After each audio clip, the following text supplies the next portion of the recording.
Eastern air लिखा हुआ है, इसे हम अलास्का कहते हैं। ये कनाडा है, कनाडा और अलास्का के बीच में बाउंड्री लाइन है, यानी अलास्का कनाडा से अलग है। अलास्का वास्तव में यूएसए का भाग है, अमेरिका का। अलास्का पर अमेरिका का राजनीतिक अधिकार है, तो इसलिए अलास्का अर्थात अमेरिका ही है। तो अलास्का से लेके पनामा नहर तक, ये देखिए ये दो लाइन मैंने लाल कलर की खींची है, यहाँ एक पनामा नहर है। पनामा नहर उत्तर के सागर को दक्षिण के सागर से जोड़ देती है। तो पनामा नहर उत्तरी अमेरिका महाद्वीप को दक्षिणी अमेरिका महाद्वीप से अलग कर देती है। यहाँ ध्यान से देखिए एक लाइन खींची हुई है बड़ी सी, ये है दक्षिणी अमेरिका महाद्वीप का उत्तरी सिरा। दक्षिणी अमेरिका महाद्वीप बाद में पढ़ेंगे। तो हम ये बताना चाहते हैं कि पनामा नहर दक्षिणी अमेरिका महाद्वीप को उत्तरी अमेरिका महाद्वीप से अलग कर देती है। तो पनामा नहर है, यहाँ पनामा देश है। ये पतली सी देख रहे हैं, पतला सा टेढ़ा टेढ़ा, ये कुछ देश है इसमें। इसी में अंतिम देश है पनामा। तो उत्तरी अमेरिका महाद्वीप का अंतिम देश है पनामा। पनामा में एक नहर है, वो नहर मैक्सिको की खाड़ी और प्रशांत महासागर की जल को आपस में जोड़ती है, और यानी अलास्का से लेकर पनामा नहर तक उत्तरी अमेरिका महाद्वीप का विस्तार है। उत्तरी अमेरिका महाद्वीप में टोटल 10 देश हैं। पहला Canada, USA, Mexico. Canada, USA, Mexico, ये 3 बड़े और प्रमुख देश उत्तरी अमेरिका महाद्वीप के। मैक्सिको की सीमा यहां पर है, ये है मैक्सिको की सीमा। मैक्सिको की सीमा से लेकर पनामा नहर तक छोटे छोटे 7 देश बसे हुए हैं। बहुत ही छोटे छोटे, बहुत महत्व नहीं इनका, छोटे छोटे देश हैं। आप देखिए ये पतली सी भूमिखंड की जो लाइन है, भूमिखंड पतली सी उत्तर और अमेरिका और दक्षिण अमेरिका को जोड़ती है, जो पतली सी लाइन है। बहुत ही छोटे छोटे देश इस पे रहते हैं। वास्तव में इन देशों को हम मध्य अमेरिका कहते हैं।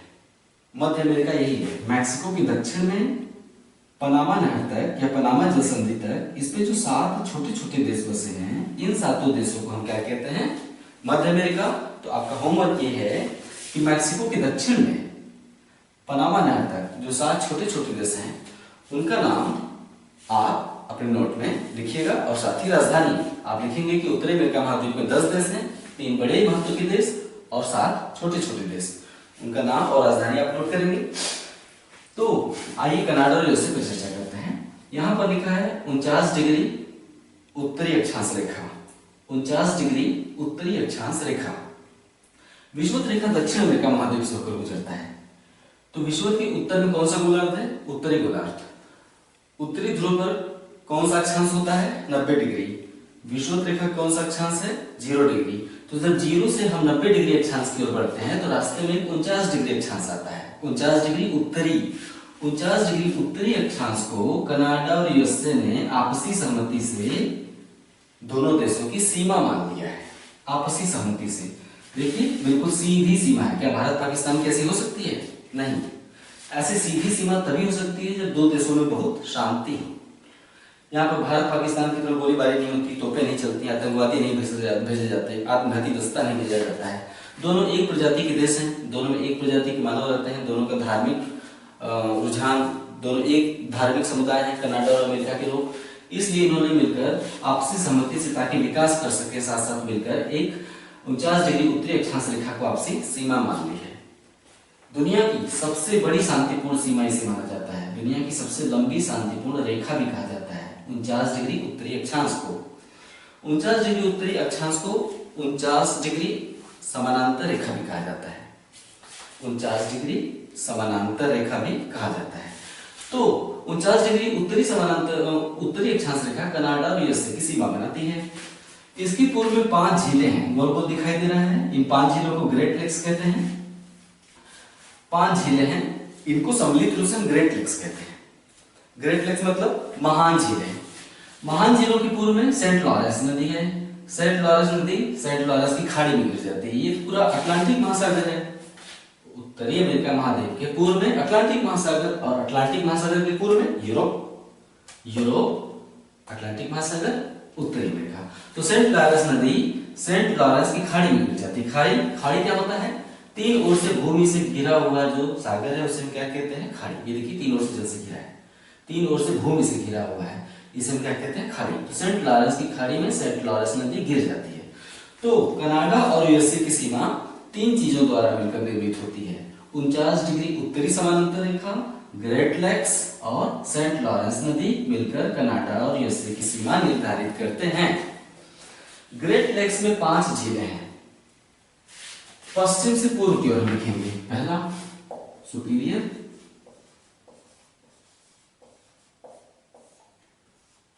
दूसरा ह्यूरॉन, तीसरा मिशिगन, चौथा ईरी, पांचवा ओंटारियो।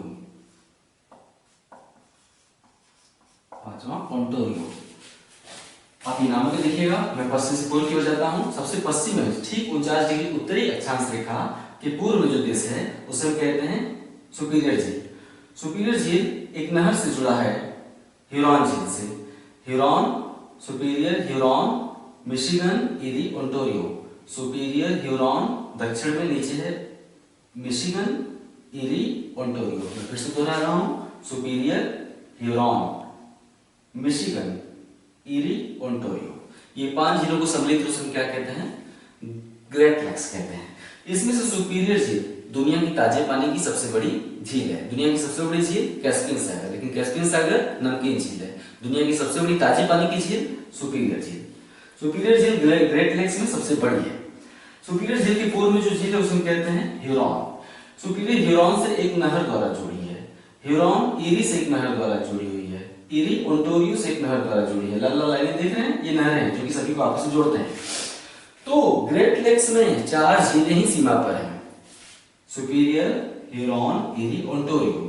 अर्थात इन चारों झीलों के जल पानी का प्रयोग दोनों देश करते हैं, कनाडा भी यूएसए भी। लेकिन जो मिशिगन झील है, तीसरा झील जो सुपीरियर के दक्षिण में है, ये कनाडा की सीमा पर नहीं है, ये पूरी तरह से यूएसए की सीमा में है। यानी सुपीरियर, ह्यूरॉन, ईरी, ओंटारियो सीमा पर है। ये देखिए नहर प्रणाली से जुड़े हुए ये सीमा है। यानी इसको आप क्या मान सकते हैं? सीमा मान सकते हैं यूएसए और कनाडा की। लेकिन जो मिशिगन झील है वो पूरी तरह से अमेरिका में है, अर्थात मिशिगन झील का प्रयोग कनाडा नहीं करता होगा। लास्ट की 2 झीलें हैं ईरी और ओंटारियो। ईरी और ओंटारियो के बीचों बीच एक जलप्रपात है। जल सुपीरियर से होकर ओंटारियो तक और फिर सेंट लॉरेंस नदी तक और फिर अटलांटिक महासागर में गिर जाता है। इसका मतलब पश्चिम में ढाल है ऊंचा और पूर्व में जाने पर ढाल नीचे चला गया है। तभी ईरी से जब ओंटारियो की तरफ जल बढ़ता है तो ऊंचाई से गिरता है। ईरी से जब जल ओंटारियो की तरफ गिरता है, आपने झरने देखे होंगे ना, छोटे छोटे आसपास के क्षेत्र में होते हैं, मिर्जापुर में तो कई झरने आप देखें ऊपर से गिरता है। ठीक उसी तरह ईरी से एक झरना गिरता है ओंटारियो में ऊपर से। इस झरने को हम कहते हैं 1 मिनट, नियाग्रा जलप्रपात। ईरी और ओंटारियो के मध्य एक जलप्रपात है, उसे हम कहते हैं नियाग्रा जलप्रपात। क्योंकि ऊपर से प्रपात गिर रहा है तो वहां जल विद्युत के उत्पादन की संभावना होती है। तो नियाग्रा जलप्रपात से बड़ी मात्रा में जल विद्युत का उत्पादन होता है। इस जल विद्युत का प्रयोग कनाडा भी करता है और अमेरिका भी करता है। समझे? ठीक है।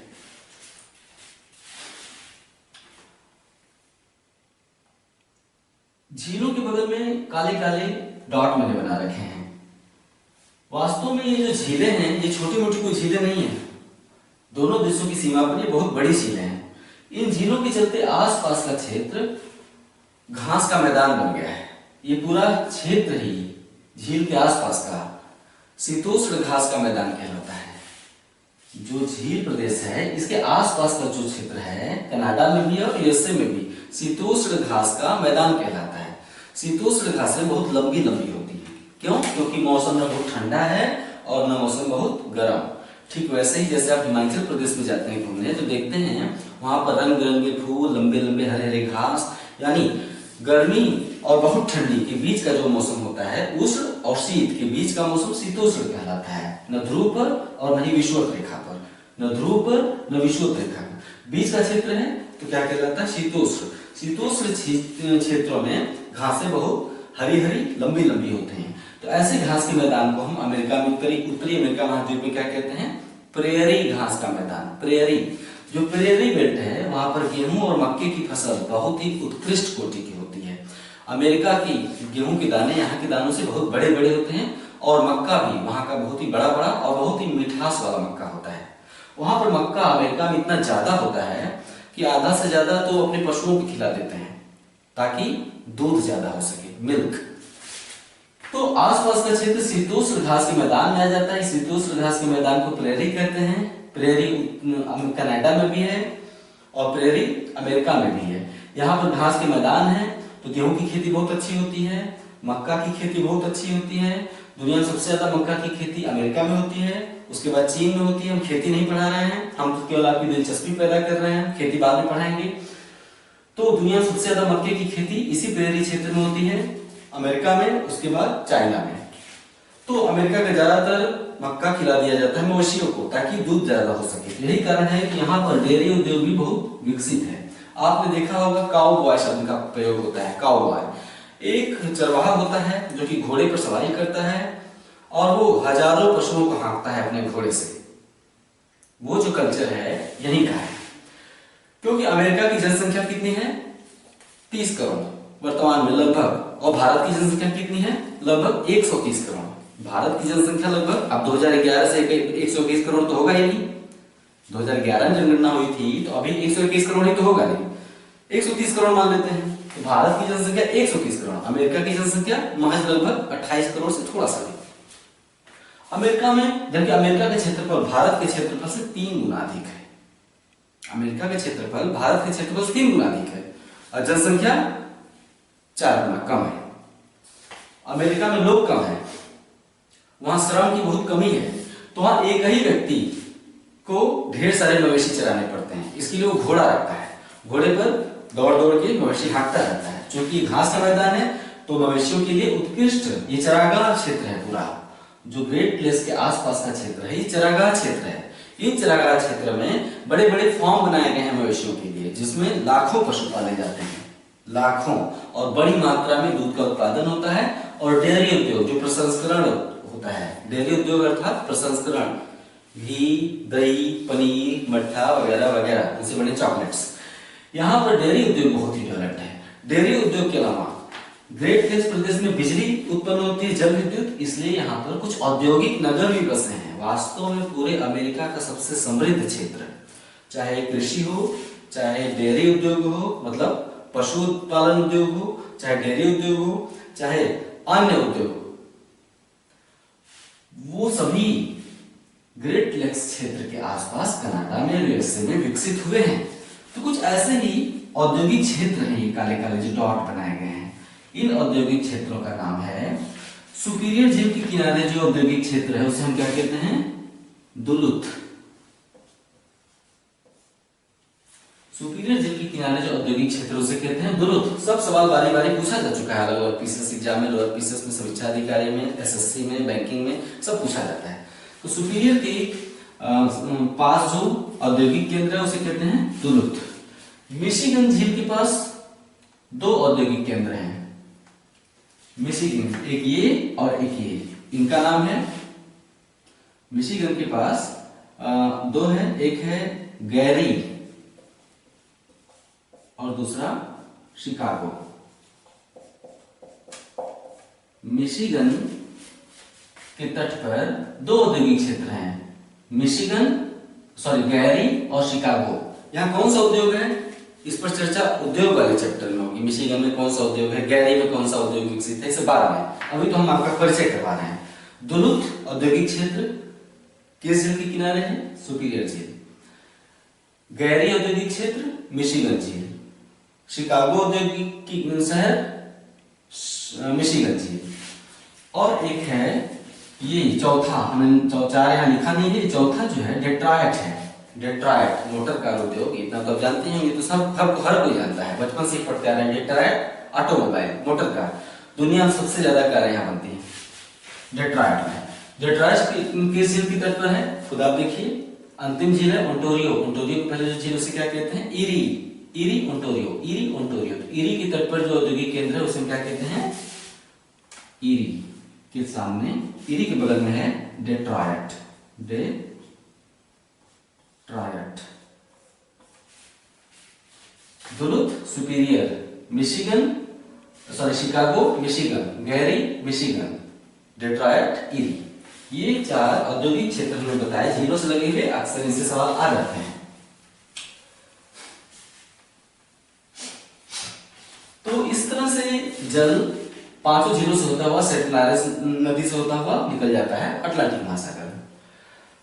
यूएसए और मैक्सिको के बीच में भी एक नदी सीमा बनाती है। यूएसए और मैक्सिको के बीच रियो ग्रांडे नदी सीमा निर्धारित करती है। रियो ग्रांडे नदी यूएसए और मैक्सिको के बीच सीमा निर्धारित करती है। हालांकि पूरी सीमा पर नहीं चलती है, ये यहाँ से स्टार्ट होती है और मैक्सिको की खाड़ी में यहाँ पर गिर जाती है।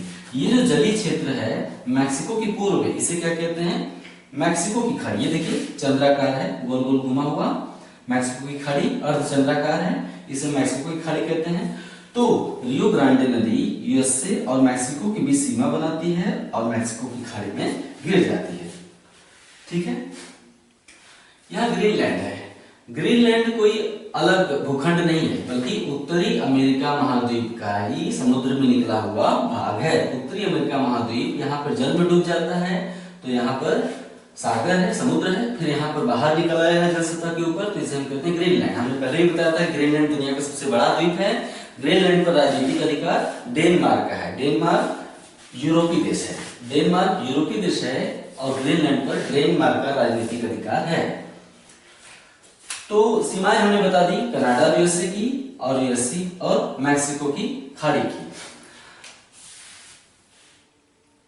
आप कनाडा से लेकर मैक्सिको तक जो पश्चिमी क्षेत्र है महाद्वीप का पश्चिमी क्षेत्र लाल लाल देख रहे हैं, ये वास्तव में रॉकी पर्वत है। रॉकी पर्वत दुनिया की सबसे दूसरी लंबी पर्वत है। दुनिया की दूसरी सबसे लंबी पर्वत श्रेणी कौन है? रॉकी। सबसे लंबी पर्वत श्रेणी कौन सी है? एंडीज। एंडीज दक्षिण अमेरिका महाद्वीप में है। दूसरी सबसे लंबी पर्वत श्रृंखला रॉकीज है, और रॉकी कहाँ है? उत्तर अमेरिका महाद्वीप के पश्चिमी छोर पर है। तो ये है रॉकी पर्वत। यहां हमने 2 त्रिभुज बनाए हैं। त्रिभुज का अर्थ होता है पर्वत चोटी। पहाड़ दीवार की तरह तो होता नहीं है, उस पर कहीं चोटी उठी होती है, फिर कहीं गहरा होता है, फिर कहीं चोटी उठी होती है, कहीं गहरा होता है।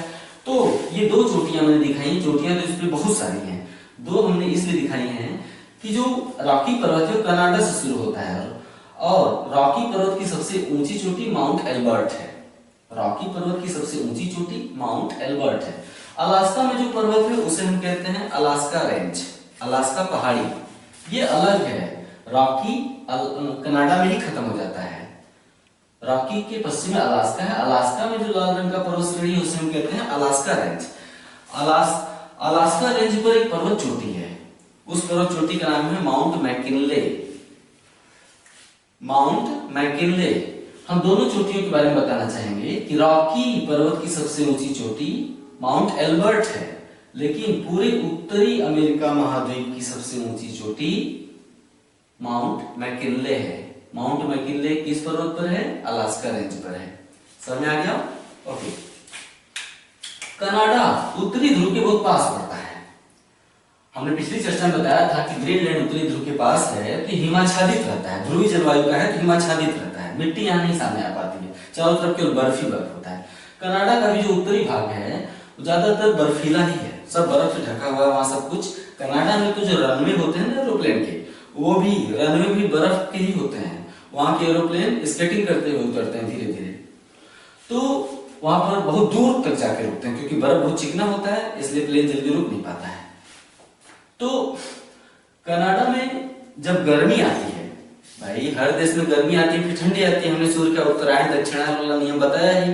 अगर नहीं समझ पा रहे हैं तो जाके पृथ्वी की गतियां पढ़िए, मौसम ऋतु परिवर्तन, वहां समझ जाएंगे। तो जब यहाँ कनाडा में गर्मी आती है तो बर्फ पिघलता है, और जब बर्फ पिघलता है तो कनाडा में जगह जगह कुछ झीलों का निर्माण हो गया है। ये झीलें स्थायी हैं, जो कि ठंडी में जम जाती हैं और फिर गर्मी में पानी बन जाती हैं। तो ये झीलें उत्तर से दक्षिण में 4 झीलों के नाम में बताऊंगा, अक्सर परीक्षा में पूछे जाते हैं। कनाडा की झीलें हैं। सबसे उत्तरी झील के सामने बी लिखा है, ये देखिए 1 2 3 4। कनाडा में 4 झीलें हैं, 1 2 3 4। यहाँ कनाडा को हम मिटा दे रहे हैं, बेवजह का ध्यान आकर्षित कर रहा है, आप तो समझ ही गए हैं। कनाडा का नाम मैंने मिटा दिया। 4 जिले हैं, मैंने यूएसए का नाम भी मिटा दिया, ताकि जैसे जैसे बताया जाए मैप थोड़ा खाली होता जाए। तो 4 झीलें हैं जो गर्मी में पिघल जाती हैं, बर्फ पिघलने से पानी मिलता है और झीलें बन जाती हैं। Great Bear, Great Slave, Athabasca, Winnipeg, 4 झीलों के नाम मैंने बताया। इंग्लिश में लेटर लिखे हुए हैं, बी से ग्रेट बियर, उसके दक्षिण में एस से Great Slave, Great Bear, Great Slave, Great Slave के दक्षिण में तीसरा अथावस्का, अथावस्का के दक्षिण में 49 डिग्री समांतर रेखा के पास विनिपेग। ये चारों झीलें उत्तर से दक्षिण में क्रम से हैं और ये किस देश में हैं? कनाडा की झीलें हैं। अक्सर सवाल पूछा जाता है।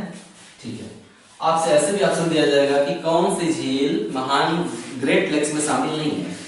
3 ऑप्शन इसमें से बना दिया जाएगा, 1 ऑप्शन इसमें से बना दिया जाएगा।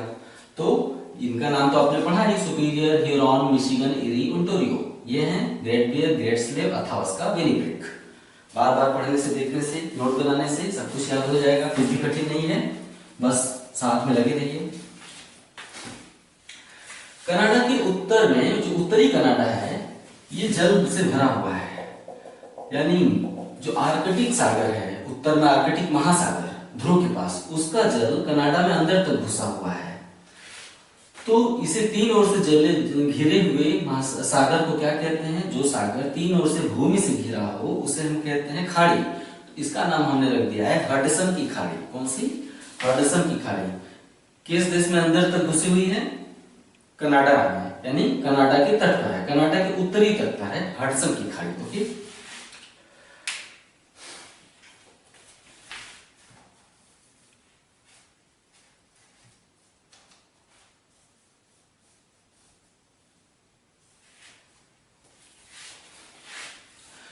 यूएसए में टोटल 50 राज्य हैं। अमेरिका, कनाडा को छोड़ते हैं, अमेरिका में आते हैं। हालांकि अमेरिका में भी हमने यूएसए के भी शहरों का उदाहरण दिया। कुछ हमने बताया कि वाशिंगटन डीसी राजधानी यहाँ है, उसके उत्तर में न्यूयॉर्क है। 4 औद्योगिक केंद्र मैंने बताया। मैंने ग्रेट लेक्स झीलों के आसपास प्रेरी मैदान और वहाँ के औद्योगिक क्षेत्रों की विशेषताएं बताई, कैसा क्यों है, क्यों यहाँ उद्योग विकसित हुए हैं, क्यों ज्यादा खेती होती है। अब हम चर्चा करेंगे कि अमेरिका में कितने राज्य हैं। अमेरिका 50 राज्यों में बटा हुआ है, 50 राज्य। अमेरिका में कितने राज्य हैं? 50 राज्य। अमेरिका के विषय में विशेष रूप से परीक्षाओं में इसलिए पूछा जाता है क्योंकि अमेरिका दुनिया की महाशक्ति है और सबसे बड़ी अर्थव्यवस्था है, एक ताकत है अमेरिका। अब आपसे कांगो गणराज्य के राज्य थोड़ी पूछा जाएगा, या फिर सूडान में कितने राज्य हैं ये नहीं पूछा जाएगा, या फिर दक्षिण अफ्रीका में कितने राज्य हैं नहीं पूछा जाएगा। लेकिन अमेरिका की जानकारी रखनी चाहिए। 50 राज्य, 50 राज्य। इसके अलावा अमेरिका में एक संघीय जिला है, संघीय जिला। जैसे भारत में 29 राज्य और 7 केंद्र शासित प्रदेश हैं। 7 केंद्र शासित प्रदेशों को क्या कहते हैं? संघीय राज्य। उसी तरह अमेरिका में 50 राज्य और एक संघीय जिला है। अमेरिका में जो संघीय जिला है एक, उसका नाम है डिस्ट्रिक्ट ऑफ कोलंबिया। संघीय जिले का नाम क्या है? District of Columbia. District of Columbia का शॉर्ट फॉर्म क्या होगा? डीसी। डिस्ट्रिक्ट से डी, कोलंबिया से सी, यानी डीसी। संघीय जिले का नाम क्या है? डीसी। वास्तव में वाशिंगटन डीसी का फुल फॉर्म क्या होगा? Washington District of Columbia. अर्थात अमेरिका में 50 राज्य हैं और एक संघीय जिला है, उसका नाम है वाशिंगटन डीसी। वाशिंगटन डीसी ही वो संघीय जिला है और यूएसए की राजधानी है। वाशिंगटन डीसी का जिक्र आ गया है तो बता दूं कि वाशिंगटन ऐसे नहीं है, उसका तट वाशिंगटन ऐसे है, ऐसे है, फिर ऐसे है, ये, यानी एक सकरी खाड़ी बन जाती है अंदर, जलराशि ऐसे अंदर घुसी हुई है तो सकरी खाड़ी बन जाती है। खाड़ी का अर्थ हमने बताया क्या होता है? 3 ओर से भूमि से घिरा हुआ जो समुद्र होता है, भूमि से घिरा हुआ 3 ओर से, उसे कहते हैं खाड़ी। तो वाशिंगटन डीसी चेसापीक की खाड़ी पर है, अटलांटिक महासागर का ही तट है। ये तो पूरा अटलांटिक महासागर है, लेकिन महासागर में कई खाड़ियां होती हैं, छोटे छोटे समुद्र होते हैं, कैसे मैक्सिको की खाड़ी है, उसी तरह से यहाँ पे चेसापीक की खाड़ी है। तो आपसे सवाल पूछा जाएगा कि वाशिंगटन डीसी किस खाड़ी के तट पर है? अमेरिका की राजधानी है, चेसापीक की खाड़ी पर है। ओके, वाशिंगटन डीसी के उत्तर में न्यूयॉर्क है। 50 राज्यों में सबसे बड़ा राज्य टेक्सास है। अमेरिका का सबसे बड़ा राज्य कौन सा है क्षेत्रफल में? टेक्सास। अमेरिका के पश्चिमी तट पर जो राज्य है, यानी यहां से लेकर यहां तक, ये पूरा क्षेत्र कहलाता है कैलिफोर्निया। अमेरिका का सबसे पश्चिमी राज्य कौन सा है? कैलिफोर्निया। सबसे बड़ा राज्य टेक्सास, सबसे पश्चिमी राज्य कैलिफोर्निया। कैलिफोर्निया राज्य में बीचों बीच जमीन का एक खंड नीचे धंसक गया है। कैलिफोर्निया, ध्यान दीजिए, हमने ये रॉकीज पर्वत बनाया है, लेकिन यहाँ पर खाली है, यहाँ पर रॉकी पर्वत नहीं है, खाली है। खाली होने का अर्थ है कि कैलिफोर्निया राज्य में जमीन का एक बहुत बड़ा भूखंड नीचे धंसक गया है। तो जब भूखंड आसपास के भूखंडों को छोड़कर बीच वाला भूखंड नीचे धंसक जाए, आसपास का भूखंड स्थिर है और बीच वाला भूखंड नीचे धंसक जाए, तो उसे हम कहते हैं भ्रंश। क्या? भ्रंश। तो कैलिफोर्निया राज्य में एक भ्रंश है, उस भ्रंश को हम नाम देते हैं, यह घाटी सैक्रामेंटो, सैक्रामेंटो, सैन जुआकिन,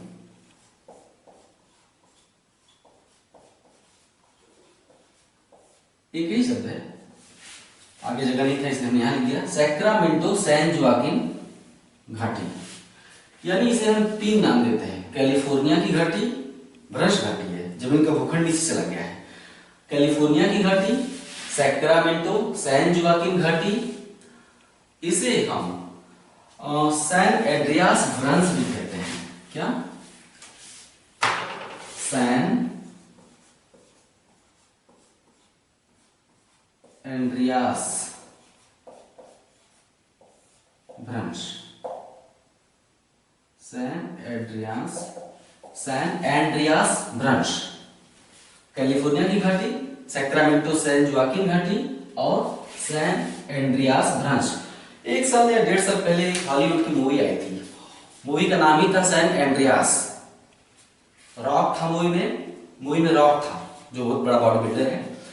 मूवी का नाम था सैन एंड्रियास, 1 साल पहले आई थी। उसमें भूकंप से होने वाली तबाही दिखाई गई है पूरी मूवी में। सैन एंड्रियास भ्रंश, फॉल्ट भी कहते हैं, सैन एंड्रियास फॉल्ट इंग्लिश में, हिंदी में भ्रंश। सैन एंड्रियास का जो भ्रंश है, ये दुनिया में सबसे खतरनाक भूकंप का क्षेत्र है। यहां पर जैसे जापान में सबसे ज्यादा भूकंप आते हैं, उतने ही यानी उससे भी ज्यादा भूकंप सैन एंड्रियास भ्रंश के आसपास के इलाके में आते हैं, जिससे न केवल कैलिफोर्निया राज्य बल्कि कभी कभी पूरा अमेरिका थरथरा जाता है। यहाँ पर भ्रंश क्यों आते हैं, सॉरी भूकंप क्यों आते हैं? हमने बताया कि ये भ्रंश है, भूखंड आसपास के भूखंडों को छोड़कर नीचे चला गया है। यहाँ पर पृथ्वी अंदर से अस्थिर है। हम पूरी बात यहाँ नहीं बताएंगे, प्लेटों का सारा किस्सा है। एक लाइन बता दें कि धरती के भीतरी परत में, गर्भ में प्लेटें होती हैं जो अगल बगल ऐसे सरकती हैं। ऐसे हम ऐसे खड़ा करके दिखा दें, धरती के अंदर प्लेटें होती हैं जो कि ऐसे ऐसे सरकती हैं। तो जब प्लेटें अगल बगल सरकती हैं तो वहां पर भूखंड नीचे धंस जाता है। ऐसे जगहों पर बहुत तगड़े भूकंप के झटके आते हैं, इतने तगड़े जिनकी कल्पना नहीं की जा सकती। तो यहाँ पर जो मकान बनते हैं भूकंप रोधी बनते हैं कैलिफोर्निया राज्य में, क्योंकि अगर भूकंप रोधी नहीं बनेंगे तो सारे मकान गिर जाएंगे। यहाँ पे जो भी मकान बनते हैं 10-10 तल्ले, 15-15 तल्ले, 50-50 तल्ले, उसमें कमी नहीं है, विकास वही चरम पर है। लेकिन उनके नींव में स्प्रिंग लगाई जाती है चारों कोनों में, इस तरह से स्प्रिंग लगाया जाता है कि मकान हिलते हैं लेकिन गिरते नहीं। तो इस टेक्नोलॉजी में कैलिफोर्निया राज्य काफी आगे है, क्योंकि सैन एंड्रियास भ्रंश होने के कारण ये बहुत बड़ा भूकंप का इलाका है। तो कैलिफोर्निया की जो घाटी है सैक्रामेंटो सैन जुआकिन घाटी, उसकी एक और विशेषता ये है कि ये बहुत बड़ा तेल का भंडार है, पेट्रोलियम का। अमेरिका का आधा से ज्यादा तेल कैलिफोर्निया घाटी में पाया जाता है और सबसे ज्यादा तेल अमेरिका के यहीं से निकाला भी जाता है। कैलिफोर्निया की घाटी या फिर सैक्रामेंटो सैन जोआकिन घाटी से जो तेल निकाला जाता है उसका शोधन सैन फ्रांसिस्को की रिफाइनरी में होता है। कैसे भारत में ट्राम्बे रिफाइनरी है, मथुरा रिफाइनरी है, बरौनी रिफाइनरी है, गुवाहाटी रिफाइनरी है, बम्बई गांव की रिफाइनरी है। रिफाइनरियां क्या होती हैं? कच्चे तेल का शोधन करती हैं। ठीक है, तो यहाँ पर सैन फ्रांसिस्को रिफाइनरी है और कैलिफोर्निया में जो भी तेल निकाला जाता है सैन फ्रांसिस्को में उसका शोधन होता है। इसीलिए आपने देखा कि यहाँ पर मैंने खुला क्षेत्र बनाया है। खुला क्षेत्र अर्थात यहाँ पर पर्वत नहीं है, ये जैसे घाटी खुली हुई है वैसे ये क्षेत्र भी समुद्र की ओर खुला हुआ है, यानी समतल क्षेत्र है ये पूरा। ये भी कैलिफोर्निया की घाटी भी समतल है और उसमें घुसने का जो रास्ता है वो भी समतल है, यानी इसे गोल्डन गेट कहते हैं। गोल्डन गेट कहाँ है? कैलिफोर्निया राज्य के पश्चिमी तट पर है। गोल्डन गेट ये खुला हुआ हिस्सा है जो कि कैलिफोर्निया की घाटी में घुसने का रास्ता प्रदान करता है। इसे गोल्डन नाम क्यों दिया गया गेट को? क्योंकि ये बहुत ही समृद्ध क्षेत्र है पेट्रोलियम से, तो पेट्रोलियम क्षेत्र में घुसने का रास्ता इधर से मिल जाता है, पहाड़ नहीं है, इसलिए इसे हम क्या नाम देते हैं? Golden Gate. किसे? सैन फ्रांसिस्को को। प्रश्न पूछा जाएगा किस शहर को गोल्डन गेट कहा जाता है? कई बार पूछा गया है। सैन फ्रांसिस्को को गोल्डन गेट कहा जाता है। अब आते हैं मैक्सिको में। तो मैक्सिको की एक विशेषता हम यहाँ पर बताया चाहेंगे कि मैक्सिको के पश्चिम में समुद्र है और फिर एक भूखंड है नीचे की ओर लटका हुआ। ये देखिए, ये से दक्षिणी कैलिफोर्निया कहते हैं, लेकिन दक्षिणी कैलिफोर्निया अमेरिका में नहीं है। ये बाउंड्री लाइन आप देख रहे हैं, सीमा, ये देखिए बाउंड्री अमेरिका की और मैक्सिको की यहाँ तक है और ये वाला हिस्सा तो इसके नीचे है लेकिन इससे जुड़ा हुआ है। देखिए, तो जो दक्षिणी कैलिफोर्निया है वो मैक्सिको का क्षेत्र है, न कि अमेरिका का। तो दक्षिणी कैलिफोर्निया और मैक्सिको के बीचों बीच जो समुद्र है उसे हम कहते हैं कैलिफोर्निया की खाड़ी। सवाल है कि ये क्षेत्र इससे अलग क्यों हुआ? बीच में खाड़ी कहां से आ गई? इसका जवाब है कि पहले ये क्षेत्र अलग नहीं था, इसमें सटा हुआ था। मैक्सिको में सटा हुआ था। हमने कहा कि यहाँ पर धरती के भीतर प्लेटें आसपास सरक रही हैं। प्लेटों के ऐसे सरकने से ये पूरा हिस्सा टूट रहा है। यही कारण है कि ये वाला भूखंड हम आपका दिलचस्पी केवल बढ़ाने के लिए बता रहे हैं। तो ये वाला भूखंड मैक्सिको से अलग हो गया, धीरे धीरे दूर जा रहा है खिसकते हुए। ये देखिए हट रहा है, पश्चिम की ओर हट रहा है। उसी तरह ये वाला हिस्सा भी धीरे धीरे मुख्य अमेरिका की भूमि से हट रहा है पश्चिम की तरफ। एक समय ऐसा आएगा लाखों वर्षों बाद कि ये वाला हिस्सा कटकर यहाँ से छूट जाएगा। समझ रहे हैं? ये पृथ्वी के गर्भ में चलने वाली प्लेटों का सारा खेल है। बहुत कुछ चलता है, हम प्लेट टेक्टोनिक थ्योरी में इसे स्पष्ट करेंगे अगर आपकी रुचि होगी तो ये वाला हिस्सा टूटकर अलग हो जाएगा प्लेटों के चलते। तो एक समय ऐसा आएगा कि जब ये वाला हिस्सा यहाँ से टूटेगा तो इसकी तबाही पूरे अमेरिका में महसूस की जाएगी। इसीलिए वो मूवी बनी थी सैन एंड्रियास, उसमें उस तबाही को बहुत ही अच्छे से दिखाया गया है। रोंगटे खड़े हो जाते हैं देखकर। मैक्सिको की पूर्व में जो खाड़ी उसे मैक्सिको की खाड़ी कहते हैं। मैक्सिको की खाड़ी के पूर्व में द्वीपों की एक श्रृंखला है। ये है सी। मैक्सिको की खाड़ी के पूर्व में द्वीपों की श्रृंखला है जो सी से प्रारंभ होकर त्रिनिदाद और टोबैगो तक जाता है। सी अर्थात क्यूबा। मैक्सिको की खाड़ी के पूर्व में द्वीपों की श्रृंखला है, लगातार द्वीपों की श्रृंखला दिखाई दे रही है। क्यूबा से शुरू होता है हैती, प्यूर्टो रिको, इसमें 7-8 छोटे छोटे देश हैं। आप नाम देख लीजिएगा, कुछ खास महत्व के नहीं है। इसमें महत्व के देशों का नाम है क्यूबा, एच से हैती, यहाँ एच लिखा हुआ है आप देखिए, सी से क्यूबा, एच से हैती, प्यूर्टो लिखा ही हुआ है, प्यूर्टो रिको। दक्षिण में जे लिखा हुआ है यानी जमैका। उत्तर में बी लिखा हुआ है इस द्वीप के पास, ये है बहामास। क्यूबा, हैती, उत्तर में बहामास, दक्षिण में जमैका, प्यूर्टो रिको। इसी श्रृंखला में छोटे छोटे द्वीप और अंत में दक्षिण अमेरिका महाद्वीप के बिल्कुल पास त्रिनिदाद और टोबैगो। इन द्वीपों की श्रृंखला को हम कहते हैं वेस्ट इंडीज। ठीक है, पश्चिमी द्वीप समूह। अटलांटिक महासागर में मैक्सिको की खाड़ी के पूर्व में इन्हें हम कहते हैं पश्चिमी द्वीप समूह, इंग्लिश में वेस्ट इंडीज। आप कहेंगे वेस्ट इंडीज की टीम तो इंडिया में खेलने आती है या क्रिकेट टीम मैच खेलती है, इसमें तो कई देश हैं। तो ये देश इतने छोटे छोटे हैं कि खेल खेलने के लिए इंटरनेशनल स्तर पे एक समूह बना लेते हैं। इन सभी द्वीपों से एक एक खिलाड़ी या फिर जो भी महारथी हो खेलने में चुना जाता है, तो इसलिए हम कहते हैं वेस्ट इंडीज के खिलाड़ी आए थे। तो ये अपना प्रतिनिधित्व अकेले नहीं करते हैं, कहीं सामूहिक रूप से करते हैं, तो इसे हम वेस्ट इंडीज कहते हैं। द्वीपों की श्रृंखला को। वेस्ट इंडीज का सबसे बड़ा द्वीप है क्यूबा। क्यूबा की राजधानी है हवाना। हवाना देखिए ये कर्क रेखा गई है, यानी 23.5 डिग्री एन उत्तरी विषुवत रेखा दक्षिण अमेरिका महाद्वीप से गुजरती है, तो ये कर्क रेखा 23.5 डिग्री उत्तरी। तो कर्क रेखा दक्षिणी कैलिफोर्निया, कैलिफोर्निया की खाड़ी, मैक्सिको, मैक्सिको की खाड़ी और वेस्ट इंडीज के कुछ द्वीपों से होते हुए कर्क रेखा निकल जाती है। जो क्यूबा की राजधानी है हवाना, बिल्कुल कर्क रेखा के समीप है।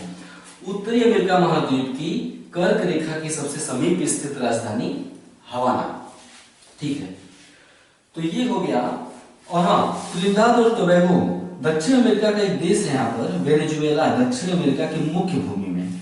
तो जो त्रिनिदाद और टोबैगो है वेनेजुएला के बिल्कुल पास है, यानी दक्षिण अमेरिका महाद्वीप पर चलाया है द्वीपों की श्रृंखला।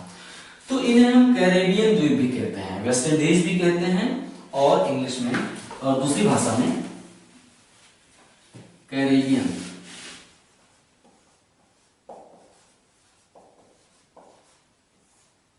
वेस्ट इंडीज या कैरेबियन द्वीप। क्यों? क्योंकि यहाँ जो सागर है उसे हम कैरेबियन सागर कहते हैं। मैक्सिको, मैक्सिको की खाड़ी, मैक्सिको खाड़ी के पूर्व में कैरेबियन सागर, और ये दोनों सागर किसके भाग है? मैक्सिको खाड़ी और कैरेबियन सागर अटलांटिक महासागर के भाग हैं। फ्लोरिडा, हम जब राज्यों का उल्लेख कर रहे थे तो बताया कि अमेरिका में 50 राज्य हैं। अमेरिका का एक राज्य है फ्लोरिडा, यहाँ से शुरू होता है यहाँ तक आता है। ये देखिए दक्षिण की ओर निकला हुआ है फ्लोरिडा। फ्लोरिडा के बीचों बिल्कुल छोर पर, एकदम तट पर, ये लाल रंग से मैंने एक स्थल बनाया है। फ्लोरिडा में एक तट पर एक शहर है, बहुत ही खूबसूरत टूरिस्ट प्लेस है, पर्यटन स्थल, नाम है मायामी। मायामी बीच बहुत ही फेमस है। अमेरिका के लोग यहाँ पे छुट्टियां बिताने आते हैं, अमेरिका और कनाडा के लोग, समुद्र के किनारे घंटों धूप में लेटे रहते हैं। बहुत ही खूबसूरत बीच है। अक्सर भारतीय फिल्मों में, हॉलीवुड फिल्मों में यहाँ पे दृश्य फिल्माए जाते हैं। कभी आपके पास पैसा होगा, घूमने जाइएगा तो आप मायामी बीच पे जाइएगा। तो फ्लोरिडा में है मायामी बीच, बहुत ही खूबसूरत है। आज का अध्याय कैसा लगा? उत्तर अमेरिका महाद्वीप इसी के साथ समापन की ओर है, और आप अपनी प्रतिक्रिया अवश्य दीजिएगा। मेरा हौसला आपकी प्रतिक्रिया से ही बढ़ेगा। जुड़े रहिए। अब उत्तरी अमेरिका महाद्वीप के बाद अगला वीडियो में दक्षिणी अमेरिका महाद्वीप पर डालूंगा। समय देने के लिए बहुत बहुत धन्यवाद। नमस्कार।